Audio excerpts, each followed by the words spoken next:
From Los Angeles, California, this is Burncast and I'm the bomb.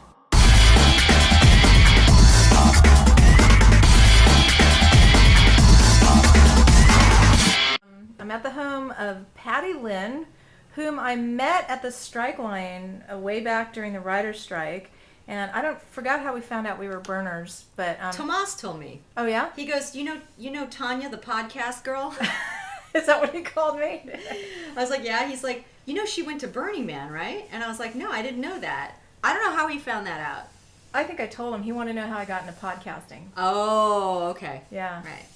So let's just establish that this is a Burning Man build day for you and your fiance, right? Mm-hmm. We're here. I'm actually here helping them craft some stuff. And what are you making right now?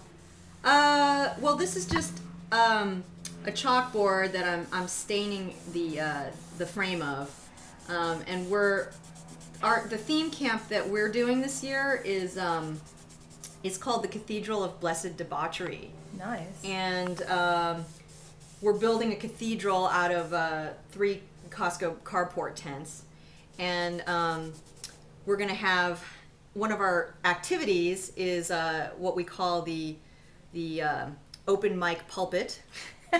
So we'll have stand-up prophecy, and we'll basically just have a little place for someone to stand and a microphone, and they can preach about whatever they feel like preaching. And this little chalkboard is going to be hanging from the lectern, and it'll say "Now Preaching," and then you could just go write your name in chalk or whatever your made-up name is, and then just talk into the microphone for as long as you want. And is it false prophecy or any type of prophecy? We don't really want to put too many rules on it. Got it. It's whatever you feel like talking about. Okay, and confessing your conformities. Well, I think that would be really fun.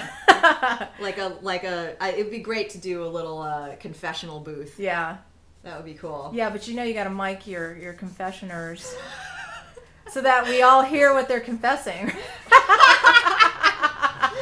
Exactly.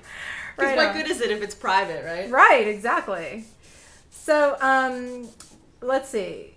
Where should we go with this? How long have you been going to Burning Man? Let's just establish that. My first year was 2005, and so I've been going for 3 years, 2005, 6, and 7. This will be my 4th. Okay. And what brings you back? Why do you keep coming back? It's just fun. It's fun, and, your friends go, and so it's a fun place to hang out with them. Like one of my best friends from when we were kids, like she's the one who brought me to my first Burning Man. Oh, yeah? Yeah, we had it was kind of cool because we had lost we were in touch, but we weren't really close. Right. For many years, and then and every time she'd come out to LA, we would get together, but just for like one evening or something. And then in 2005, she said, I don't know if you'd be interested in this, but I have this extra ticket to Burning Man.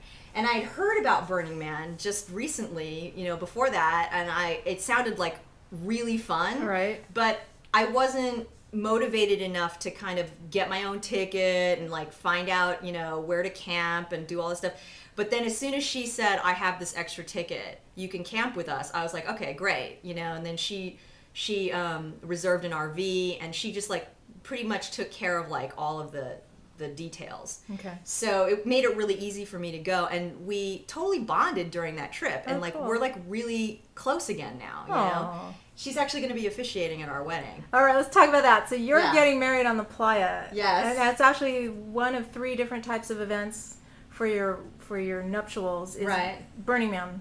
Yes. What's your plans for Burning Man? For the Burning Man wedding? Yeah. We don't really have anything. It's not that elaborate. We're just we're building this cathedral. The idea for the cathedral actually was Mike came up with this last That's year. Your fiance. Okay. Yes. He came up with this idea last year, and this was before we even got engaged. Like he just came up with this idea of doing a cathedral out of the carport tents. Uh-huh. And then when we decided to get married this past May, we thought, oh, this is the perfect year to Yeah. do the cathedral, because Yeah. then we can actually get married in the cathedral. Yeah. So we're building that, and that's where we're going to have the ceremony. We're doing it on Friday evening. Okay. I just found out, by the way, that they're doing Critical Tits Ride at 4 o'clock on Friday. Right in the middle of your wedding? Right before, like 2 hours before. So, of course, no one's going to show up on time. Because they'll all be watching girls riding bikes without shirts on. But anyway, so Friday evening, we're going to have just a very small ceremony. And my friend Jill's going to officiate. Mm-hmm. And I don't know what she's going to say. She already worked it all out. Oh, cool. I'm just, she wants to surprise me, so that's cool. Okay. And we're just gonna, hang out, and we have. Oh, she's a singer too. Oh, nice. Okay. So she's gonna sing "The Great Gig in the Sky," from Dark Side of the Moon. Right. Nice. And we have some friends who are musicians, so they're gonna accompany her.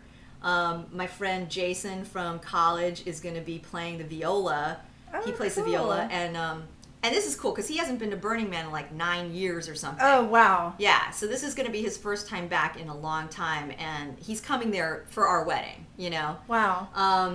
And so I said, can you play something on your viola? And he's like, cool, yeah, as long as you don't mind it sounding weird, because it's going to be a crappy viola. Yeah, he's not going to bring his good one out. to Yeah, play, right. So he's going to play the Rainbow Connection. Nice.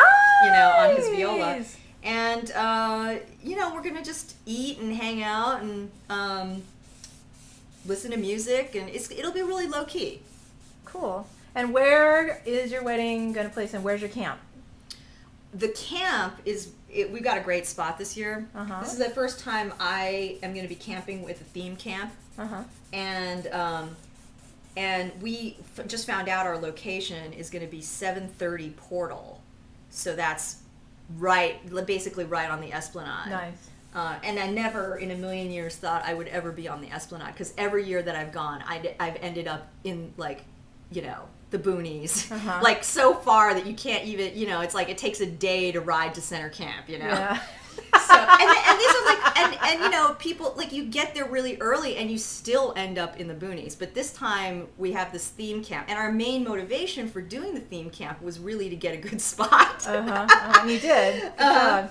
And we got a great spot, because I think that Mike and his friends who did the application really kicked ass. Oh, good. They did such a good application with great diagrams and maps and stuff, and Cool. the concept. And we're doing the cathedral, but the one of the other camps that we're camping with is it's called Cougar Melon Camp. Oh, yeah. And so they're doing a melon stand. They're going to be giving away melon all week. Nice. Yeah. And in fact, we're about to wrap this up. We're going to do a part 2 like we did with Tony, because we're running out of time. Awesome. Yay, get a part 2. But just so you know, on the Burncast Outtakes, which is at archive.org, we have somebody where I'm right in the middle of an interview when this guy comes up and he's like, do you know where John Cougar Mellencamp is? Really? And I totally thought he meant the star, and then I realized it was a camp. And it was an outtake, because I just totally laughed my ass off. I go, that's a camp? Who told you that? Who asked you that? My friend Alex, he was in my neighborhood, and he's all like, do you know where John Cougar Mellencamp is? And then he comes by later and he told me where he found it. So it's on the archive.org under Burncast Outtakes. That's cool. Yeah. I'm excited that people know about us. All right, so we're going to cut now, and we're going to come back after this short break and do a part 2 with Patty Lynn. How's that coming in, by the way? We have a couple minutes to see how your little board is coming. It's okay. It's a little redder than I thought, but it's all right. It'll dry. I should probably mask this so that I don't get There you go. Use stain the on white it. tape. All right. See, burners, we really think these things through. All right, we're going to come back.